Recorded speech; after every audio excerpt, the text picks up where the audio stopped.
Hello and welcome to Valuechain News. I am Naomi Oleribe. First, the headlines.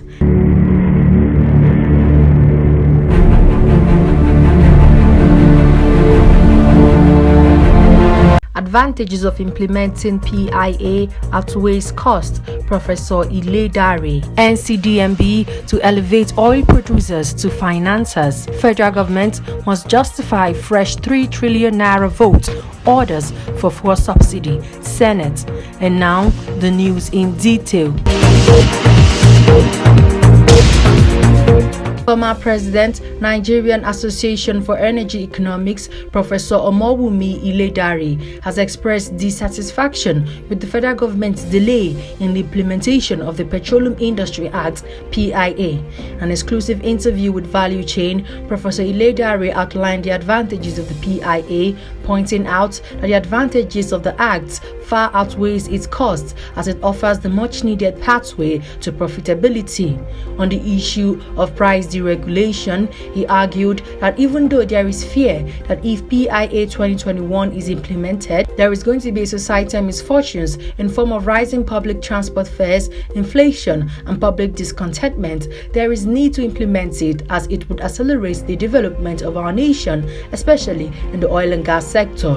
Recall that in 2021, the government announced that it will remove subsidy on petrol this year as part of effort to deregulate the sector. In an opinion poll conducted by Valuechain in December 2021, respondents advised that an immediate shift to gas as alternative fuel for automobile could be what the country needs to reduce the impact of the eventual removal of subsidy on petrol on the lives of Nigerians.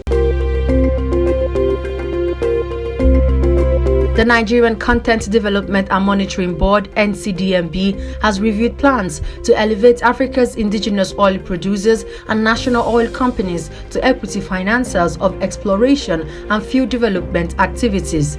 NCDMB's Executive Secretary, Simbi Wabote, said the plan seeks to achieve the elevation through the Africa Local Content Investment Forum, ALCIF, to be held in Lagos on March 7, 2022. According to him, the forum would also position Africa's oil and gas service companies as funding blocks for research and development of technology required for exploration and production operation, and position Africa's financial institutions as providers of debt financing for oil and gas projects. Wabote added that Africa's indigenous oil producers and national oil companies through ALCIF would rank as the next generation of project producers involved in equity financing of exploration and field development activities. The ongoing global energy transition is driving most international oil companies to declare commitments to reduce carbon emissions, thereby scaling down investments in hydrocarbon development in favor of expanding renewable portfolios, he said, adding that leading global financial institutions are also reducing or eliminating portfolio allocations to oil and gas projects. The Senate has said the federal government will have to justify the fresh demand for 3 trillion naira for the extension of subsidy on petrol before it is approved by the National Assembly. The chairman of the Senate Committee on Media and Public Affairs, Ajibola Basiru, made this known against the backdrop of the controversy surrounding the actual volume of petrol which Nigerians consume daily. The government is billed to present executive bills to the Parliament to amend the 2022 Appropriation Act and the Petroleum Industry Act as part of the move to extend the subsidy regime following the protests that greeted its planned removal. The House of Representatives last week resolved to investigate the correct daily consumption volume and the actual state of the nation's 4 refineries. The Speaker, Femi Gbajabiamila, has set up 2 ad hoc committees to carry out probes separately within 6 and 8 weeks respectively. Speaking to one of our correspondents on Sunday, the Senate spokesman stated that whatever the executive proposed would not enjoy automatic approval. When asked if the Senate would determine the actual volume of products consumed daily before approving the coming request, Basiru said every request made to the National Assembly will be scrutinized by the relevant committees before we take a decision.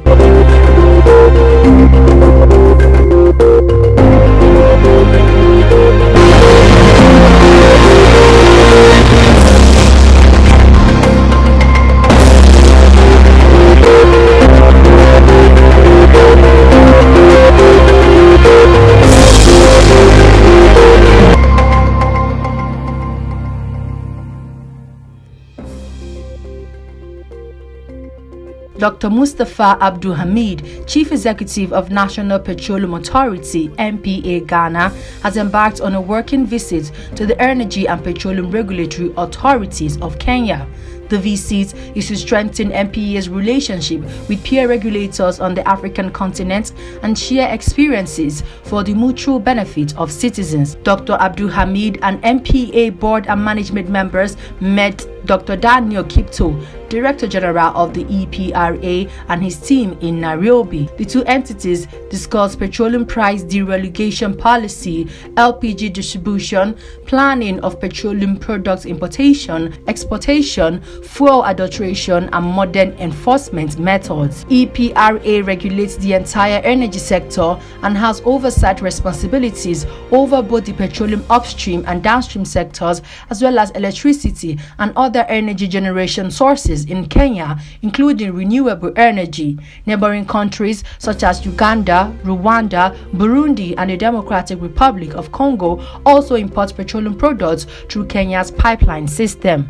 Kenya operates an efficient network of petroleum product pipelines connecting its port city of Mombasa to capital Nairobi and other counties in the country.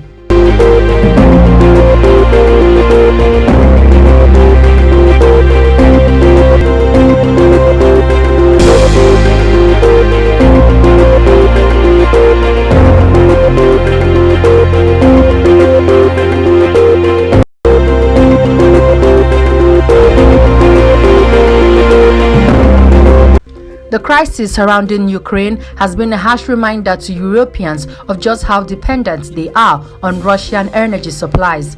While the European Union weighs its options for a united and robust response to Russia should Putin decide to invade Ukraine, the bloc is feeling a new sense of unease over its dependence on Russian oil and gas. The United States and the EU are working jointly towards continued, sufficient and timely supply of natural gas to the EU from diverse sources across the globe to avoid supply shocks, including those that could come from a Russian invasion of Ukraine, President Joe Biden announced in a joint statement on Friday. Mounting tensions over a Russian troop buildup along the Ukrainian border has turned the spotlight back onto the controversial Nord Stream 2 project, a more than 1,200-kilometer gas pipeline running from western Russia to northeastern Germany under the Baltic Sea. If the pipeline, a joint project involving Russian, German, Dutch and French energy companies, is given the green light from Brussels to become operational, it will be able to pump 55 billion cubic meters of gas to Germany each year. But the current diplomatic crisis with Russia is complicating the pipeline's future. If Russia invades Ukraine, the decision to halt Nord Stream 2 will be part of the EU's political or military strategy.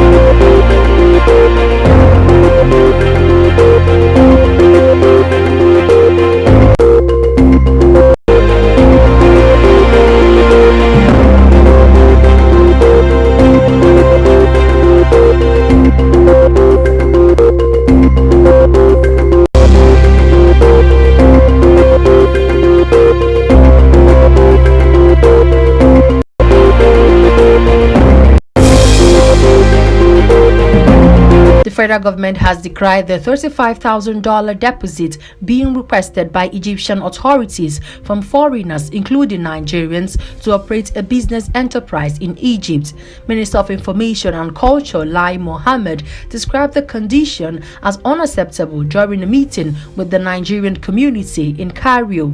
The meeting was on the sidelines of a bilateral discussion with Africa Export-Import Bank (Afri-Exim Bank) on how Nigeria can access raise funding to support its growing creative industry. Mohammed had led some private sector stakeholders involved in the digital switchover to Afri-Exim Bank to assist them on how they can source funds to complete the wholly private sector financially driven project. Speaking at the meeting organized by Nigerian ambassador to Egypt, Malam Noura Rimi, the minister said such a condition negates the unity that binds the African countries together. He therefore promised to take up the matter with the Minister of Foreign Affairs, Geoffrey Onyema, and other relevant bodies upon his return to Nigeria. Before we end the news, here's a recap of our headlines. Advantages of implementing PIA outweighs cost, Professor Ile Dare. NCDMB to elevate oil producers to financiers. Federal government must justify fresh 3 trillion naira vote orders for fuel subsidy, Senate. And that's the news. I am Naomi Oleribe. Good evening.